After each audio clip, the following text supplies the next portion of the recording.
په لومړي سر کې د ټولو افغانانو ته ډیر مبارک وي. افغان لوبډلې وکولای سوه چې د 3 نړیوالو ورځنیو لوبو په لومړۍ لوبه کې د هیرلند لوبډلې ته په 15 منډو باندې ماته ورکړي.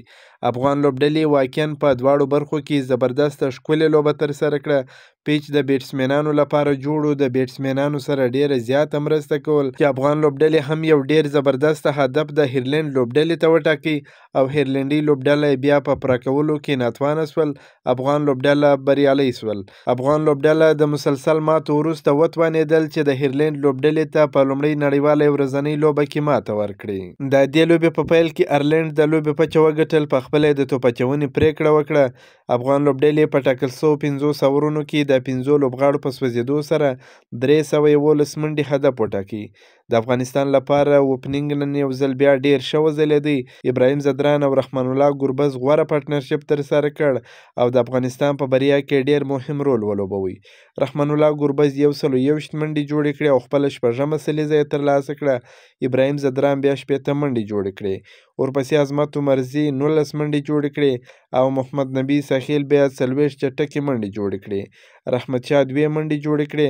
کپتان حشمت الله شهیدي د ډیر وخت وروسته ډیره چټکه لوبه ترسره کړه.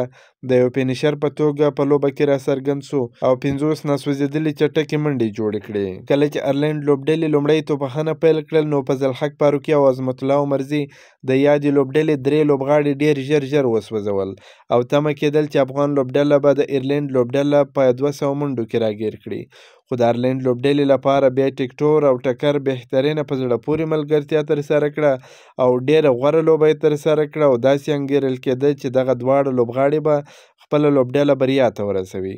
خو دغه غټه ملګرتیا بیا فضل حق فاروقي ماته کړه.